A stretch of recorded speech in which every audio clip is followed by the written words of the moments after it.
Welcome back to the deep dive. We are jumping straight into, well, one of the most remarkable paradoxes in art history today. Oh, yeah. Which one's that? It's about how an artist, one absolutely obsessed with cold, hard logic, managed to create this dazzling, shimmering beauty. You must mean Seurat.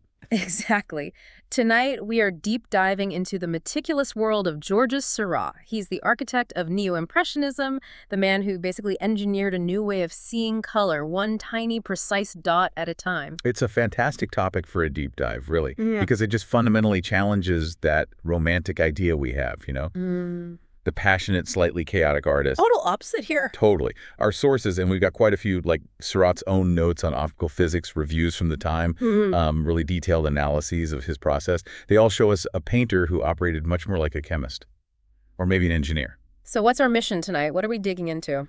Well, our mission is really to dissect Seurat's unique method, look at his scientific foundation, and try to understand how applying these really stringent formulas, rather than just, fleeting emotion, how that fundamentally shifted the whole course of modern visual culture. Okay, so to really get Seurat's radical approach, you have to kind of place him back in his time. Picture Paris, 1880s. The city is just utterly alive, right? It's the era of gas lamps, velvet, glittering cabs whizzing by, trains whistling in the distance. The whole atmosphere is electric, maybe even a bit chaotic. And artistically, the big thing is Impressionism. That's the rage. You've got painters like Monet, Renoir. They're all chasing that instantaneous moment. Fleeting light. Yeah, the flash of light on water, the blur of a crowd moving. They were trying to paint the sensation of it all, the air, the emotion. Spontaneity was key, the artist's personal experience. And that's the huge contrast. While everyone else is racing outside to catch the light before it changes, Seurat, he's sitting in the profound silence of his studio, and he's asking this deeply unromantic, almost arrogant question. What if color could obey rules? What if light wasn't just captured, but constructed? That's such a key question. Right. He was looking for universal objective harmony in an age that was really defined by subjective feeling. Exactly. He wanted order in all that Parisian chaos. And that approach that led him to Divisionism, or Pointillism, as people often, mistakenly call it. Right. We'll get into that distinction. Yeah. It wasn't just a technique, you see. It was a whole system. Rigorous, scientific, all designed to maximize luminosity and precision. He literally wanted a mathematical framework for creating beauty. And that's the core connection for you, the listener. Yeah. This deep dive isn't just about some dusty art movement. It's really about the power of methodical thinking. Seurat gives us this huge aha moment. Sometimes the most rigid constraints, applying science, can actually unlock levels of aesthetic sophistication that pure intuition just couldn't reach on its own. It's true. We're going to show you exactly how he used science to basically trick your eyes into doing half the work. So let's unpack this meticulous genius. Okay, so the man himself, Georges Seurat, he wasn't your typical starving artist in a garret, not at all. Came from a very comfortable bourgeois Parisian family. Okay. Contemporary reports, people who knew him, they describe this strong, silent presence. His father, especially, was apparently quite practical, reserved, almost militaristic in his daily routines. And you think that rubbed off, that sense of order? Oh, clearly. It seems innate. Our analysis suggests Seurat had, the patience of a monk and the stubbornness of a mathematician. That's a great line someone used. I like that. Patience of a monk, stubbornness of a mathematician. And his curiosity started young, but it was really focused. He wasn't just doodling. The notes suggest that even as a boy, he was deliberately sketching shadows under chairs and tables. Why? Just to study the complex way light bent and sort of dissolved. He was always measuring, always observing the physics of light, not just the look of it. Fascinating. So this wasn't about emotion, even then. Doesn't seem like it. And this led him pretty quickly to reject the traditional art training. He did a brief stint at the École des Beaux-Arts, the main art school. How did that go?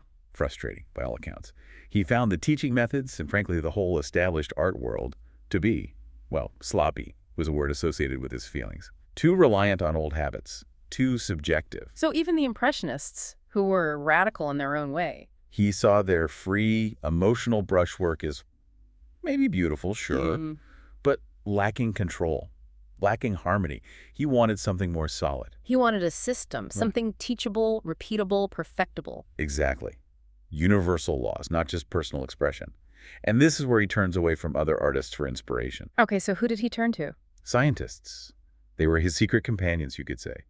He devoured the work of these 19th century giants of optics and perception. Michel-Eugène Chevreul, Ogden Rood, Hermann von Helmholtz. Big names in physics and chemistry, not art. Absolutely. He studied their books like scripture.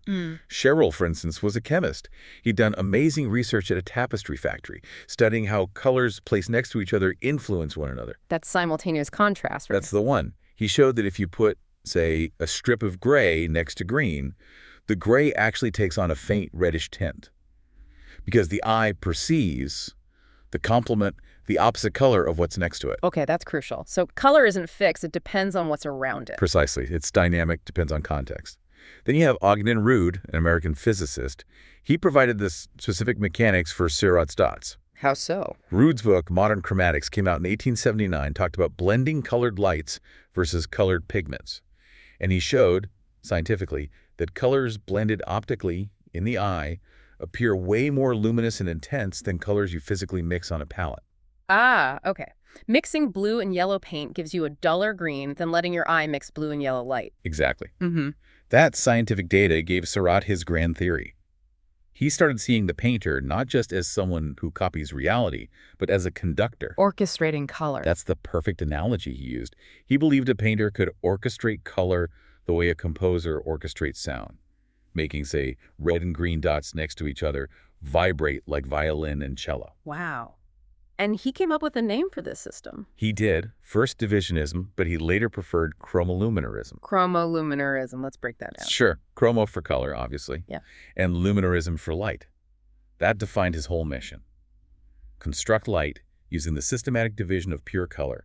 No muddy pigments, no traditional shading with black or white, just pure color creating white. And his early experiments, those sketchbooks you mentioned, they showed this thinking. Absolutely. They weren't pretty pictures. They looked, like we said, more like code or scientific data sheets. Just swatches. Hundreds of tiny squares and swatches of pure color, all meticulously arranged. He was practicing the optical effect, making sure these separate dots would, when you stood back, merge and shimmer into a new luminous color in your eye. It's like he was building color. Molecule by molecule, as one source put it. It was controlled experimentation, pure and simple, leading eventually to controlled genius. Okay, let's really get into the mechanics of Divisionism then, because as you said, it requires the viewer, us, to be a key participant. This wasn't just a style choice, it was based on optical physics. That's right. The core mechanism is optical blending. How does that actually work? And why is it supposedly better than just mixing paint on a palette like artists had done for centuries? Okay, so when you physically mix, say, yellow paint and blue paint together to make green, Right. the pigments themselves inevitably absorb some light waves and scatter others. It's called subtractive mixing. And the result is always a bit duller, less vibrant, what we often call muddy. Okay, makes sense. Seurat, guided by Rood's scientific findings, realized something key. If he placed tiny dots of pure yellow and pure blue right next to each other without mixing them, the light reflecting off those separate pure dots would travel into the viewer's eye independently. And then mixing happens. Exactly. The lens of your eye and ultimately your brain performs the blending of those light frequencies. Ah, so it's mixing light, not pigment. Precisely. That's additive mixing. It's similar to how your TV or computer screen works, using tiny points of red, green, and blue light. The resulting color, perceived by your eye, is incredibly vibrant, luminous. It feels like pure light because the pigments on the canvas stayed pure. So the viewer's retina and brain really do half the painting. They absolutely do. Your eyes become like co-conspirators in this beautiful visual illusion. That's the real innovation then. It's painting with light, not just representing objects bathed in light. You got it. And he used complementary colors, opposites on the color wheel, absolutely ruthlessly to intensify this effect. So placing red dots right next to green dots, blue next to orange. Yes. The scientific principle, which he got from Chevreul, is that putting complements side by side makes each color appear more intense. They sort of electronically excite each other in your perception. Can you give an example from a painting? Sure. Think of that famous orange dress on the woman with the parasol in Jatte. Okay. Seurat didn't just paint it flat orange. He surrounded the tiny orange dots, especially near the edge, with tiny blue dots for the nearby Seine river water or the shadows. Blue being the complement of orange. Right. And that juxtaposition makes the orange just pop. It shimmers, feels intensely luminous, almost like it's lit from within. And he achieved that without just adding white paint for highlights in the traditional way. Yeah. He used the eye's own mechanism. This level of rigor must have defined his working environment, too, his studio. I'm guessing it wasn't a chaotic, paint-splattered den. Far from it. Less bohemian haven, more laboratory. The sources confirm he used grids, elaborate geometric guides, to plot his compositions. He wouldn't just sketch freely. He'd map out the underlying structure first, like an architect drafting a blueprint. Wow. And we hear these fascinating anecdotes from people who knew him, like how he mixed his pigments with incredible care, testing tiny patches on separate bits of paper before ever touching the canvas. Checking the results first. Always. His dedication, it really bordered on obsession. Apparently, he would sometimes use tiny magnifying glasses to check the exact precision, the size, the spacing between individual dots. Because a tiny error could ruin the effect. He believed so. Yeah. A fraction of a millimeter could change the optical blend, the perceived color, the vibration. And his friends noticed his intensity. Oh yeah, his silence, his focus. Imagine visiting a famous artist and finding him just working in almost absolute stillness for hours on end. Not dabbling, but executing this incredibly complex, long-term calculation. It sounds exhausting. One observer remarked that Seurat's method required the patience of Job and the precision of a watchmaker. He was trying to capture something seemingly fleeting a sunny afternoon, but achieving it through painstaking, almost eternal permanence in his method. That silence you mentioned, it really underscores the seriousness of it all, doesn't it? It does. Divisionism wasn't just about making pretty, shimmering pictures. It was about proving a hypothesis. Every single dot, every color choice was a calculated variable in this grand experiment designed to generate the purest possible light from pigment. Okay, so all this relentless experimentation, the scientific rigor, the obsessive dotting, it all culminates in his masterpiece, a massive theoretical manifesto. A Sunday afternoon on the island of Grande. Exactly. He was really determined to create something undeniable with this one. His earlier big painting, Bathers at Asnières, he received a pretty lukewarm, confused reaction. So he needed to make a statement. A huge one. He needed a work of monumental scale to really prove the viability, the power of Divisionism. And Le Grand Jatte is enormous. It's over 10 feet wide. You can't ignore it. And the subject matter? A park scene. Yeah, he chose this quintessential scene of modern Parisian life. The bourgeoisie enjoying their leisure time on an island park in the Seine. But he decided he would paint this scene of, fleeting relaxation in a way that felt absolutely eternal. Oh. By capturing the underlying geometry, the pulse of order beneath all that seeming modern chaos, structure, permanence. And he dedicated how long to this? 2 full years. 2 years spent just laying millions upon millions of these tiny, precise dots onto this massive canvas. Millions, that's staggering. It really is. You know that anecdote about his friends joking he measured his coffee by wavelengths? Yeah. Suddenly feels less like a joke and more like maybe just a statement of fact about his mindset. This wasn't just painting. It was the slow, meticulous construction of a visual monument. When you stand in front of it today, the detail. It's mind-blowing. The grass is the most famous example, right? Right. It's not just a field of green paint. No, it shimmers. Because it's this incredibly intricate tapestry of yellow dots, blue dots, sometimes even tiny orange or reddish dots woven in. They all blend in your eye to create this incredibly luminous green that seems to vibrate in a way traditional green pigment just can't. And the shadows, too, not just dark patches. No way. Even the shadows are constructed. Yeah. Built using tiny dots of purple, red, deep blue that gives them this shimmering depth, this feeling of colored air rather than just a flat, dark shape. And the composition itself, the arrangement of people, also calculated. Absolutely. As calculated as the color. He mapped out every single figure, and there are, over 40 of them? Something like that. Each one placed with an eye toward strict geometry. You see the strong verticals of the tree trunks, the diagonals of the shoreline leading your eye into the picture, the stiff, almost Egyptian hieroglyphic poses of the figures. It feels very deliberate, very still. It is. That careful mapping was influenced by classical ideas of proportion, maybe even the golden ratio. He wanted every element to contribute to the overall harmony, the structure. So when this massive, radical painting was finally unveiled in 1886, what was the reaction? A thunderbolt. Yeah. Utter shock. It was huge. And it looked, alien compared to Impressionism. Yeah. Critics reacted with just stunned confusion, mostly. You mentioned colder, sharper, eerily timeless. Yes, those were some descriptions. One critic cleverly called it emotion under a microscope, acknowledging there was feeling, but noting the incredibly clinical method used to get there. Others weren't so kind, I imagine. No. Some dismiss it as the frozen apocalypse of Impressionism, or the work of a mathematician who has completely lost his mind. They just didn't know what to make of this cold precision applied to a leisure scene. And Seurat's response to all this? Did he defend his work? Nope. Zero defense. Which is fascinating, right? Speaks volumes about his personality. He just didn't reply to the attacks. He let the painting itself stand as its own argument. He preferred his dots, his calculated reality, to do the talking. And that silence, maybe it fueled the ambiguity? Because people still argue about its meaning today. Absolutely. The social debate around Le Grand Jatte is still intense. Is it a celebration of modern life, of leisure? Or is it actually a sharp, subtle critique of the bourgeoisie? Because the figures are so rigid. Exactly. They're so formal, strangely static, very separated from one another, almost like mannequins or toy soldiers.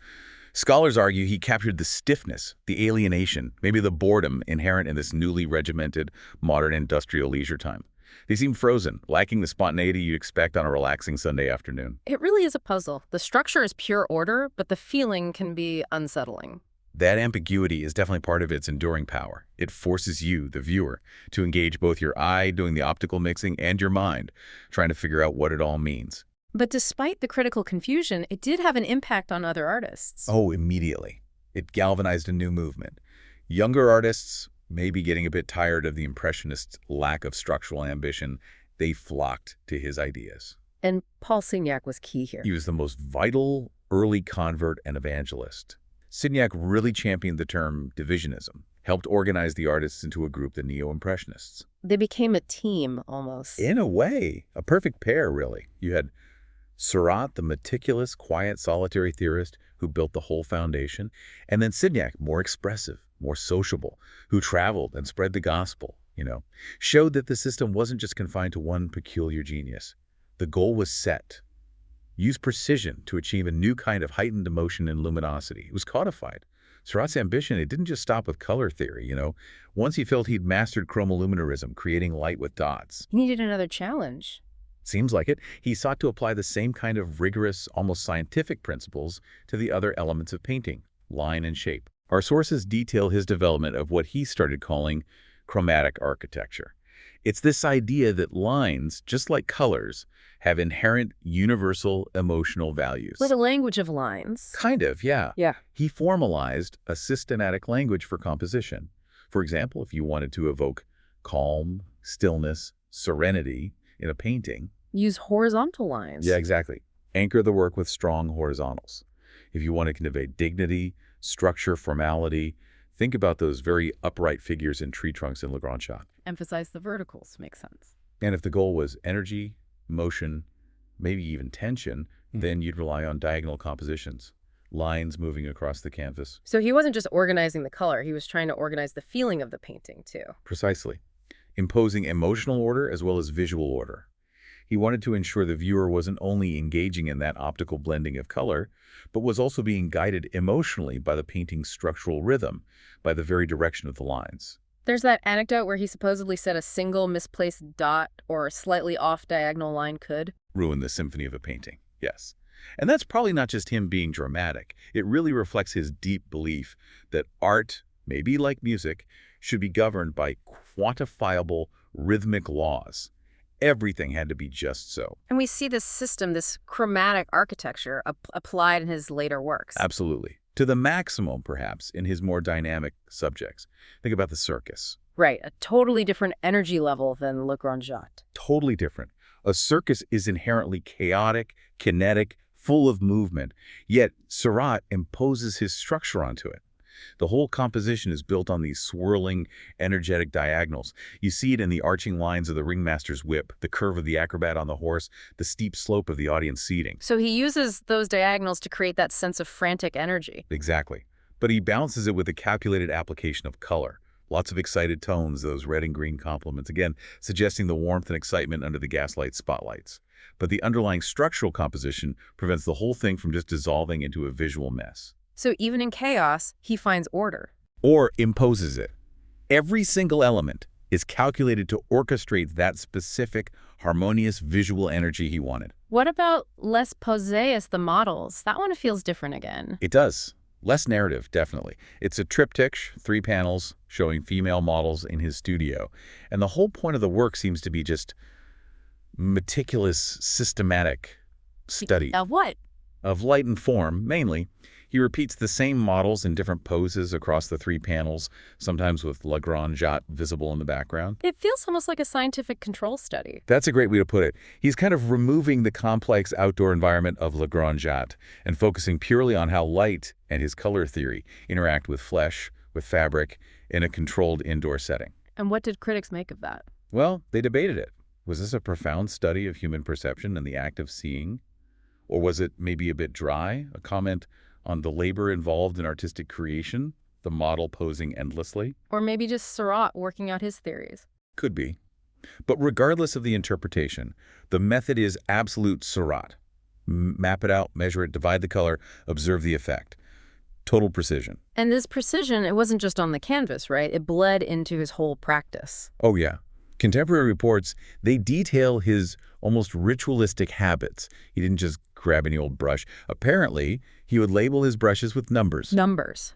For what? Corresponding to their size, maybe their stiffness, and their specific intended use, like this brush is for these size dots, or for applying this particular color mix. He was inventorying his tools, his means of creation. Wow. He really left nothing to chance. Seems not. He also apparently experimented with the lighting in his studio, adjusting curtains, maybe using screens, to mimic the light effects of different times of day, morning light, afternoon light. Why would he do that? To study how his optical color mixes would actually look, how they'd shift under varying conditions. He was testing the constancy of his scientific results, basically. He sounds more like a physicist in a lab than a painter. In some ways, yes. And even his landscape sketches, his drawings of cityscapes and parks, they often look really schematic, almost like aerial diagrams or early architectural plans. Less about capturing beauty, more about structure. It seems that way. This rigorous concern with spatial organization, with geometry, prioritizing the underlying structure and harmony over just, decorative prettiness. It wasn't just painting, it was laying groundwork for modernist planning, for design techniques that would really blow up decades later. He was designing visual space in a whole new way. It really is astonishing when you think about it. An artist who died so young, what was he, 31? Just 31, yes. Yeah. And left a relatively small body of major works. Yet he became this massive foundational figure for so much of 20th century art. He didn't just paint pictures, he kind of supplied the playbook for modern visual structure. His influence is just undeniable and incredibly widespread. You look at the giants of early modernism, Picasso, Matisse, Kandinsky. They all knew his work. Oh, they studied it. They studied his structured approach to color, his ideas about composition, Cubism with its fracturing of forms, Futurism with its interest in capturing motion and rhythm, even early abstraction. They all owe a significant intellectual debt to Seurat's system, to his idea of breaking down an image into discrete structural components. But maybe the most unexpected connection, the one that really resonates today, is to our digital age. Absolutely. Seurat's divisionist technique, breaking the visual field down into component points of pure color. He was basically the world's first pixel artist. It's an incredible thought, isn't it? Yeah. But yeah, think about the screen you might be looking at right now, computer, phone, whatever. That image is built entirely from tiny, discrete points of light. Pixels. Usually red, green, and blue dots of light. Exactly, RGB. Yeah. An additive light system. Your eye optically blends those tiny points of colored light to create what looks like a seamless, luminous image. Seurat was doing the same thing over 130 years ago. He was. But instead of using phosphors and electricity, he was using pure pigment, infinite patience, and the viewer's own biology. He essentially created a rendering engine that relied on our eyes and brains to achieve high resolution and unparalleled luminescence. He was modeling a visual reality before the technology even existed to do it electronically. Mind-blowing, really. And this brings us right back to that central tension, the paradox that art historians still grapple with. The Seurat paradox. Right. Was he primarily a visionary scientist whose objective, rigorous method actually enhanced his art? Or did that sheer rigor, that obsessive control, somehow constrain his expressive potential? Did it make the work feel, cold or mechanical like some of his first critics claimed? It's a tough question. because it's hard to reconcile the image of this guy applying formulas with the final result, which is often just shimmering, vibrant, beautiful. It is. But if the end result is that heightened, dazzling beauty, doesn't that kind of prove that the cold logic ultimately served profound aesthetic, maybe even emotional ends? I tend to think so. His work really forced viewers, and still forces us to recognize that our own perception is, in itself, a kind of biological machine. How so? By relying on optical blending, by making our eyes do the work, Seurat redefined what a painting even was. It wasn't just an external, finished object on a wall anymore. It became an interaction. Exactly. A carefully orchestrated interaction, as someone put it, between human perception and visual reality. The art is literally incomplete until the viewer steps back, engages, and allows their brain to perform that final crucial step of blending the colors. So he managed to marry calculation with intuition. I think that's right. He showed that art could actually satisfy the demands of reason and the demands of imagination simultaneously. And the fact that we're still debating it, method versus spontaneity, science versus art, just shows how complex and ultimately how successful his unique visual language really was. He proved that beauty can, in fact, be engineered. Georges Seurat created this world of rhythmic calm that, even when it looks perfectly still, just vibrates with this perpetual life, this inner light. He demonstrated that sometimes the most intense beauty we experience is the result of the most meticulous preparation, the most structured process. And that leaves us with a final, maybe provocative thought for you to carry forward from this deep dive today. Okay.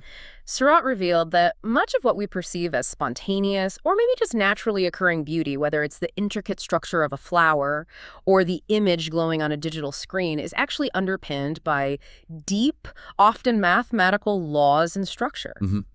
It's often not accidental. Right. So the next time you encounter a complex visual reality, maybe it's a great work of art like La Grande Jatte, maybe it's a stunning photograph, or even just a breathtaking natural landscape, don't just ask yourself, is this beautiful? Go deeper. Yeah, go deeper. Ask yourself, was this experience I'm having primarily discovered through chance or intuition? Or was it, in some fundamental way, meticulously, rigorously, maybe even scientifically engineered for my perception? It's a great question to ponder. Because Georges Seurat showed us that for the true master, sometimes discovery and engineering aren't opposites. Sometimes they're exactly the same thing.